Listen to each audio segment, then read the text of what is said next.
shit's in the safe. Got me a spot out the way. Nigga just tryna be safe. Let's get to the sports talk. Marked the end of Dion Waiters' latest suspension. That would be his third of the season, for those of you keeping count. Waiters actually has yet to play for the Heat at all this season. He has been suspended for 17 of their 30 games. He's now able to attend practices with the team, sit on the bench, but no word about whether he will actually be allowed to play. Their next game is on Friday. Kendrick, do you expect Dion Waiters to be naughty or nice after this latest suspension? He has to be nice. Like come on, Dion. I know you. You're a good guy. You know, I understand we all go through we all have flaws and we all have our moments where, you know, things are not going our way. But, I mean, come on, man, chance after chance. Like, sometimes accountability is everything, you know, and, you know, I always say, if I get into it with 10 different people, sooner or later, it's not the 10 different people that got the problem. The problem is me. And it's crazy because Dion is so talented. And the last 2 seasons, he's been playing excellent basketball. And for him to let his emotions and his off-the-court activities and affect his game, I'm highly... It is affecting him because he's suspended. You know, he's been suspended most of this season. It's just probably frustration how his minutes are going on his team. Like, everyone that he's seeing, these rookies get these opportunities and get more minutes than him, and he just doing everything off the court and ain't helping them. He could be effective for this team once he come back. Like, he could help them with a lot of scoring coming off the bench, and they would give him nice minutes because what he could bring to the table for them. Disappointed in my boy Dion because he could be out there right now being on the side of Jimmy, and they could really be dangerous. Yeah, he could add depth to this team, but I think a lot of this has to do with you know, the other guy stepping up. I mean, like, he's out of the rotation. He's healthy, and it's like, you know, but like you said, like, come on, it's you, Dion. You got another chance to get another contract. You're still young enough. Yeah. But like, after this incident, I can't remember the last time a player got suspended this many times. Maybe Dennis Rodman. I mean, but he's a Hall of Famer. Right. He's a Hall of Famer. Yeah, so happens in all. NBA won't give you too many more chances once they see this. So. And the problem is, look at some of the press coming out of Miami. They all say that the Heat would love to trade him, but they can't find a trade partner because nobody really wants to pick that up. No one's not gonna bring a player in if they think he gonna do anything off the court. They don't want that to be an issue. That's why they not gonna trade for him.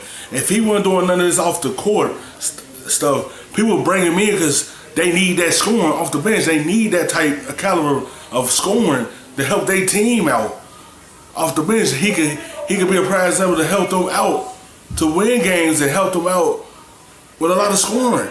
Like, they would love to have him, but just the issues that he having. The Heat, meanwhile, though, rolling. They won last night, beating the Jazz 107-104. They currently have the 4th best record in the NBA. That's just behind the Bucks, Lakers, and Celtics. That's it. Miami outplaying expectations. We knew they'd be good. We knew they'd be a playoff team. We did not know they would be 22-8. They have the best record of any team you won't see on television tomorrow on Christmas Day. So we know, Paul, that the Heat, the way they're playing, they deserve to be playing on Christmas. But are they the best team left out? Yes, absolutely. But I don't know if I agree with your point on that. We know they would be good. You didn't think they make the playoffs? No, I mean, I didn't know how good they'll be. Who knew that Adebayo would be as good as he is this year? Right. Who knew none? The Heat did. That's why you don't see Hassan Whiteside with the Heat. They know that he was going to be good this year. They see what he did last year, so they know they were going to move on for him and put a better Adebayo in the starting lineup and build off of him. They know what they was going to get for him this year. They know what he was going to be. They believe in him. They know it.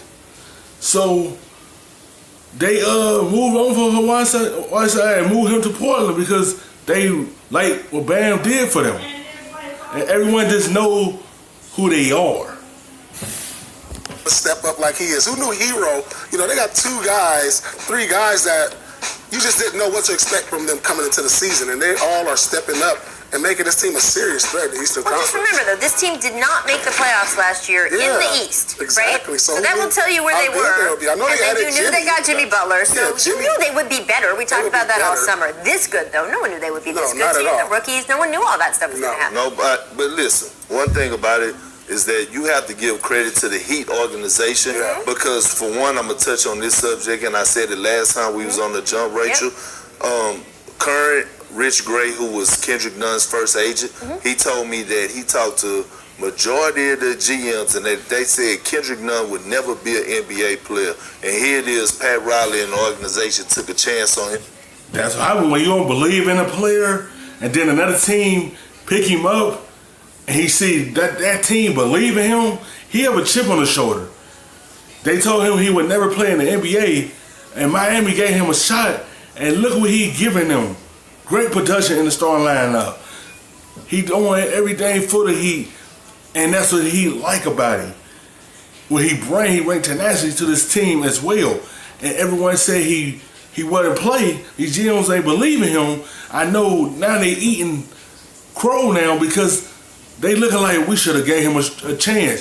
He could have helped your team out, but y'all didn't believe in him. So he got this chip on his shoulder to prove that he belongs in this league, and he's showing that he belongs. He's starting, and he's probably second behind John Morant for us in the Rookie of the Year candidate. He's up there, definitely. Okay, and then you look at a guy like Duncan. Now I'm going to touch on this point. I know Jimmy numbers are not Giannis's or LeBron's, but we have to put him in this MVP conversation. Yeah. He has to be. His teammates better. Yes, he has to be in this MVP conversation because he make his teammates around him much better. You see the difference that he brought to Minnesota when they brought him in. He helped them get to the playoffs. Miami missed the playoff last season, and this season they're on the verge of going to the playoff this season. Like it's just the leadership that he brings to this Miami team. He made everyone around him better. He's setting the tone. Like he's setting the tone for this team. This team is following his lead. This guy's showing up at 6 in the morning. He's coming in. He's hitting clutch shots. He's been big in the fourth quarter. Just look at that comeback that he had against the Hawks. Yep. I mean, this guy, we have to put Jimmy Butler in the conversation. This goes back, Kendrick. I'm so glad you brought this up. For whether you're talking about most valuable player, value to his team versus best stats. Right. If there's a separate award for best stats, we can put a whole bunch of guys into that category. But the most valuable to your team, the most valuable player, the guy that you would want to take down from that board, that is sometimes a different conversation. Absolutely. And he fits into that conversation. Yes, it's almost like we should have a separate award. I'm just saying. Thanks for watching ESPN on YouTube. For highlights and analysis, check out the